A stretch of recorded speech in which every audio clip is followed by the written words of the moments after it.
এখন চুলাটাকে জ্বালাবো, স্টোভটাকে দেখেন কিভাবে জ্বালাচ্ছি। এখানে আমরা কেরোসিন দিয়েছি, এখানেও আমরা কেরোসিন লাগিয়ে দিয়েছি প্রত্যেকটা দড়িতে। হ্যাঁ, এগুলো এখানে প্রায় 8টা দড়ি। এখন দড়িতে আস্তে আস্তে আগুন দিব।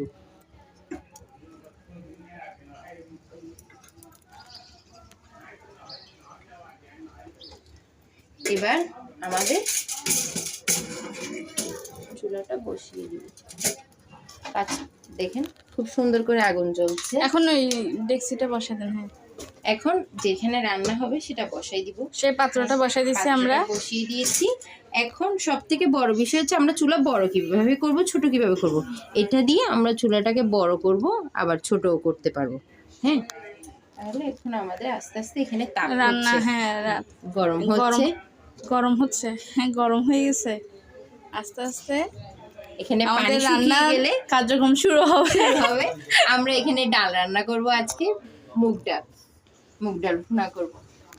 আমার থেকে খুবই ভালো লেগেছে এই পদ্ধতি রান্নার সিস্টেমটা।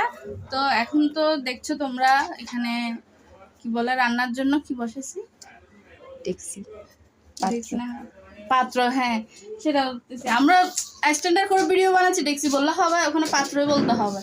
ঠিক বলছি না বন্ধুরা? হ্যাঁ। তো বসিয়ে দিয়েছি, এখন আস্তে আস্তে কার্যক্রম শুরু হবে। তোমাদেরকে আস্তে আস্তে ভিডিও করে করে দেখাবো, তো সাথে থাকো।